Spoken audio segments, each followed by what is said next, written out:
Hi welcome to Saranya's kitchen. ఈరోజు మనం పెద్ద వంకాయ మసాలా గ్రేవీ కర్రీ ఎలా చేయాలో చూద్దాం. నా ఛానల్ కనుక ఫస్ట్ టైం చూస్తున్నట్లయితే నా ఛానల్ని సబ్స్క్రైబ్ చేసుకోండి. అలాగే ఈ వీడియోని లైక్ చేయండి, షేర్ చేయండి. ముందుగా పెద్ద వంకాయలను చూపిస్తున్నట్లు స్లైసెస్గా కట్ చేసి పెట్టుకోండి.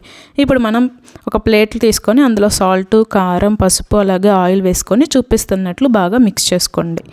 మనం ముందుగా కట్ చేసి పెట్టిన వంకాయ స్లైస్లు అందులో వేసి 2 సైడ్స్ మసాలా అంతా ముక్కలకు పట్టేటట్లు అప్లై చేసుకోండి.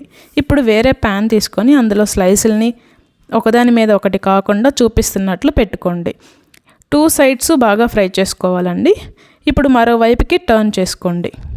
ఇవి బాగా కుక్ అయిన తర్వాత ఇప్పుడు ఒక ప్లేట్లోకి తీసి పక్కన పెట్టుకోండి. ఇప్పుడు వేరే బౌల్ తీసుకొని అందులో కర్డ్ వేసుకొని అందులో కారం, పసుపు, ఉప్పు, ధనియాల పొడి, జీలకర్ర పొడి వేసుకొని స్పూన్ తోటి బాగా మిక్స్ చేసుకోండి.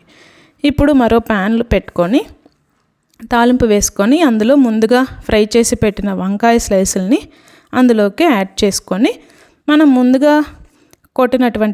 ముందుగా కలిపినటువంటి పేస్ట్ని వేసి చూపిస్తున్నట్లు అన్నిటి మీద మిక్స్ అయ్యేటట్టు బాగా కలుపుకోండి. ఇది కుక్ అవ్వడానికి 5 మినిట్స్ టైం పడుతుందండి. 5 మినిట్స్ తర్వాత చూడండి మనకి ఈ విధంగా వస్తుంది. చూడండి ఎంత చక్కగా కలర్ఫుల్గా బాగా వచ్చిందండి.